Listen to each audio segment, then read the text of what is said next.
So நம்ம நிறைய ஃபிக்குடைய பாடங்களை படிச்சிருப்போம் இல்லைங்களா? தஹாரா சுத்தம் சம்மந்தமாக படிச்சிருப்போம், சலா தொழுகை சம்மந்தமாக படிச்சிருப்போம், ஜகாத் சம்மந்தமாக படிச்சிருப்போம். இது பேர் ஏராளமான ஃபிக்குகை வந்து படிச்சிருப்போம்.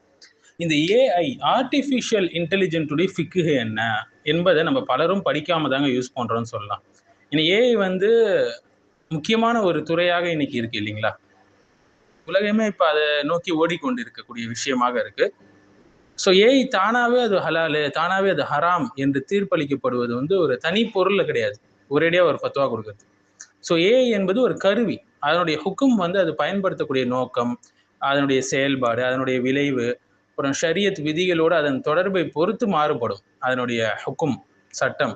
ஸோ இன்னைக்கு கல்வி, மருத்துவம், வணிகம், மொழிபெயர்ப்புக்கு, ஏன் ஆய்வுகள்ல கூட, கணக்கியல்ல, சட்ட ஆலோசனைகள்ல, ஊடகம் சார்ந்த விஷயங்கள்ல, தாவா சார்ந்த விஷயங்கள்ல, மேலும் தனிப்பட்ட உதவி போன்ற ஏராளமான துறைகள்ல ஏஐ வந்து செல்வாக்கு செலுத்துது இன்னைக்கு இல்லைங்களா?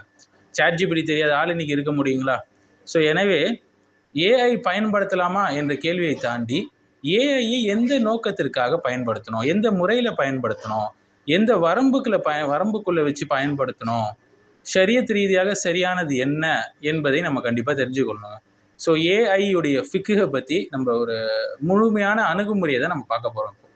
ஸோ ஃபிக்குஹ் நூல்கள்ல பொதுவாக தஹாராத் படிச்சிருப்போம், சலா, சௌம், ஜக்காத்து, ஹஜ்ஜு, நிக்கா, ஜினாயாத் எல்லாமே படிச்சிருப்போம். இதெல்லாம் வாழ்க்கையுடைய பல்வேறு பகுதிகளுக்கான விதிகளை பார்த்திருப்போம் அதுல. அதே முறையில நவீன காலத்துல நம்ம கேட்க வேண்டிய கேள்வி என்ன, இந்த செயற்கை நுண்ணறிவு, இந்த ஏஐ தொடர்பான புதிய செயல்பாடுகளுக்கு ஷரியத் அடிப்படை கொள்கைகளை எவ்வாறு பயன்படுத்துவது என்பதை தெரிஞ்சுக்கணுங்க.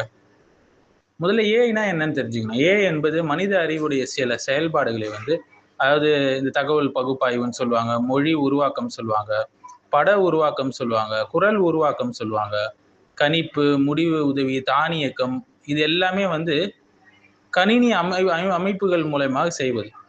ஆனா ஃபிக்குடைய பார்வையில முக்கியமான கேள்வி என்னன்னா, ஏஐ என்பது மனுஷன் கிடையாது, அது ஒரு கருவி. ஸோ இதனால ஒரு முக்கியமான உசூல் இங்க வருது இல்லைங்களா? என்ன உசூல்? உலகியல் பழக்க வழக்கங்களுடைய அடிப்படை நிலை என்னன்னா, அது அனுமதி, இபாஹா என்று சொல்லுவாங்க. அது அஸ்லுஃபில் ஆதாத் இபாஹா. ஸோ வந்து அதாவது புதிய தொழில்நுட்பம் வந்துருச்சு என்பதற்காக மட்டும் அது ஹராம் ஆகிடாதுங்க. ஏன்னா பல பேர் அப்படி சுத்திட்டு இருக்காங்க, எதுக்கேத்தாலும் ஹராம் ஹராம் அப்படி ஒரு கோஷ்டி சுத்திட்டு இருக்கு. பெரும்பாலும் இவர்களுக்கு வந்து சூப்பர்ஃபிஷியல் நாலேஜ் தான் இருக்கும், ஆழமாக தீனை படிப்பது கிடையாது.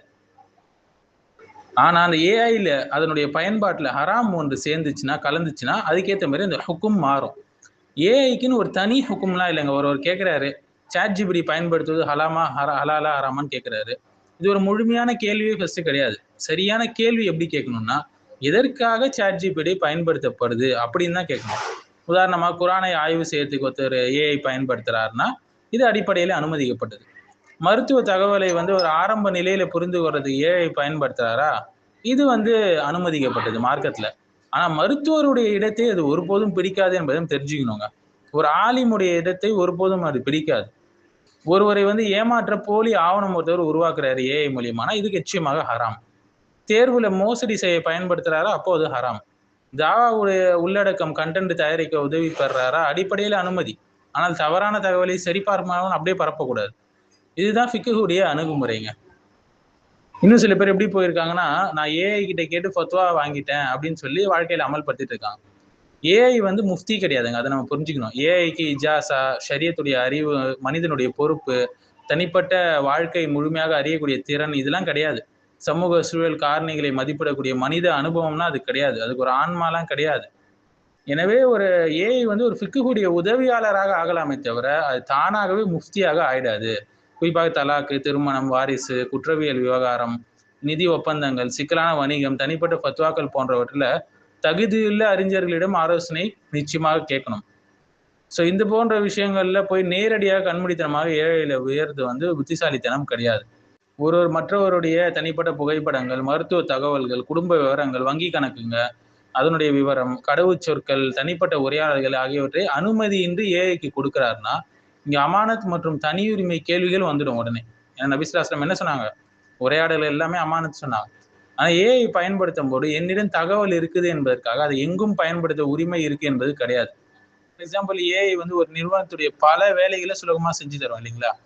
ஸோ வந்து இப்போ வந்து ஏஐ பயன்படுத்தி நான் வேலை செஞ்சேன், எனவே முழு சம்பளமும் ஹலாலான்னு ஒருத்தர் கேட்கிறாருன்னா, ஒருத்தர் கேள்வி, இது வேலை ஒப்பந்தத்தை பொறுத்தது. அந்த நிறுவனம் வந்து இந்த வேலை வந்து மனுஷனால செய்யப்பட வேண்டும் என்று குறிப்பிட்டிருந்தாங்கன்னா, ஏஐ மூலம் மறைச்சு செஞ்சு அவர் சம்பளம் பெறுறது வந்து ஏமாற்றுதலாக ஆகும்.